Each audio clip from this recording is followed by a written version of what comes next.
বন্ধুরা, তোমাদের জন্য নিয়ে এসেছি আরেকটি রেসিপি, সর্ষে দিয়ে রুই মাছ।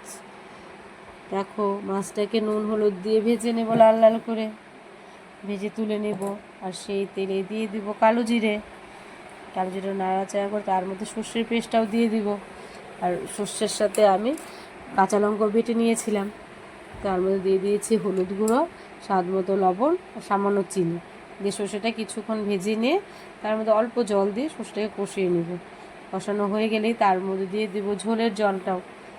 ঝোলের জলটা দেওয়ার পরে, যেহেতু এটা সর্ষের তরকারি, একটু চেরা কাঁচা লঙ্কা দিলে ভালো লাগে, তাহলে জলটা দিয়ে তার মধ্যে চেরা কাঁচা লঙ্কা দিয়ে দিব। দিয়ে ঝোলটা যখন ফুটে আসবে তার মধ্যে ভেজে রাখা মাছগুলো দিয়ে দিব। মাছ দিয়ে এটা তেলটা ঝোলে দেওয়ার পরে একটু মাখা মাখা হয়ে গেলেই নামিয়ে নিব। নামিয়ে নিলে রেডি সর্ষে দিয়ে রুই মাছ। খেতে কিন্তু দারুণ লাগে। তোমাদের যদি ভালো লাগে থাকে শেয়ার করে দিও, লাইক করে দিও, সাবস্ক্রাইব করে দিও। Tata, by.